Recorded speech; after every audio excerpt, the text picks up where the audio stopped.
Bienvenue, ravi de vous retrouver pour ce débriefing en images du 12 juin 2024.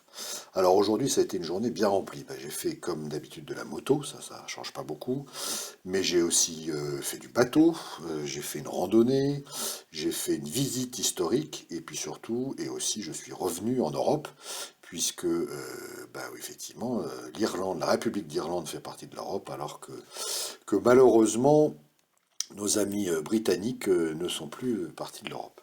Donc départ ce matin en bateau, n'importe quoi, départ ce matin en moto sous un ciel moyennement ensoleillé, plutôt voilé, de bonne heure, puisque j'avais des choses à faire aujourd'hui.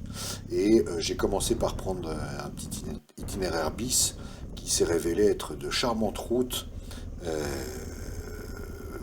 à voie unique, sur lequel en théorie en Irlande vous pouvez rouler à 90, mais enfin je vois pas comment ils font, et qui avait de sacrées descentes, pas très larges, très bosselées, mais qui permettaient d'avoir de belles vues. Là vous voyez dans le fond, c'est l'Écosse en fond qu'on voit, et devant c'est le photographe. Et évidemment tout ce qui a été descendu doit être remonté, et donc j'ai eu après la pause des virages vraiment serrés que je n'étais pas sûr de passer sans encombre, mais ça s'est fait sans problème. Tout ça m'a amené ensuite à pouvoir admirer de bien jolies choses, notamment la visite du site de Giant Causeway où il n'y avait personne. Enfin bref, personne, ça dépend comment vous faites la photographie, c'est toujours le cas.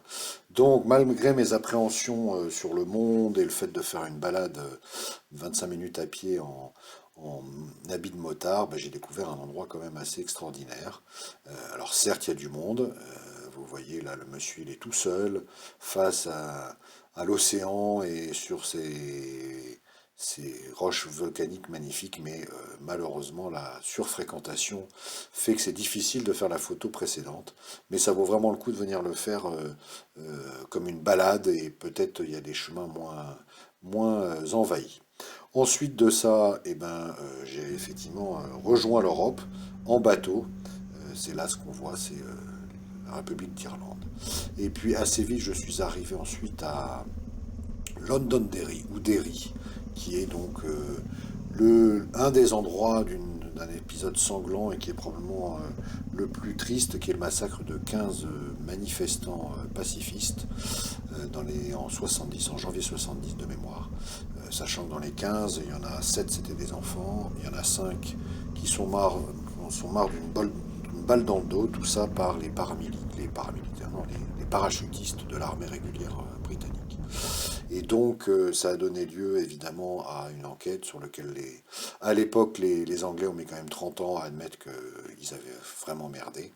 Et il y a eu du coup tout un street art qui s'est développé pour commémorer ça avec des tas de messages évidemment, puisque le but c'était que la manifestation à l'époque en janvier 1970 c'était pour réclamer les mêmes droits aux catholiques qu'aux protestants, puisque dans la partition, la partie nord de l'Irlande qui est restée sous la couronne britannique était gérée d'une façon telle que les catholiques n'avaient pas les mêmes droits que les protestants.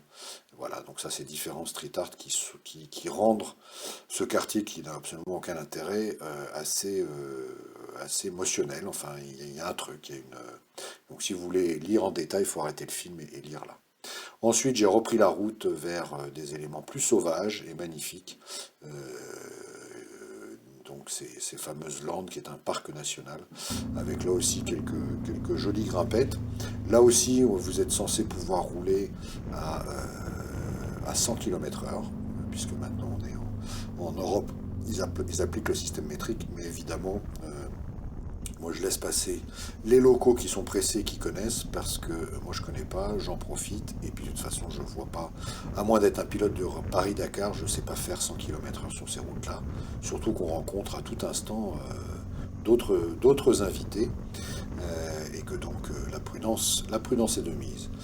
La suite de la journée s'est déroulée le long de routes de plus en plus belles, de plus en plus sauvages, avec des baies magnifiques. Le soleil s'est levé à tel point que j'ai même pu enlever le haut. Et comme disait la pub pour les plus de 50 ans, demain j'enlève le bas si tout va bien.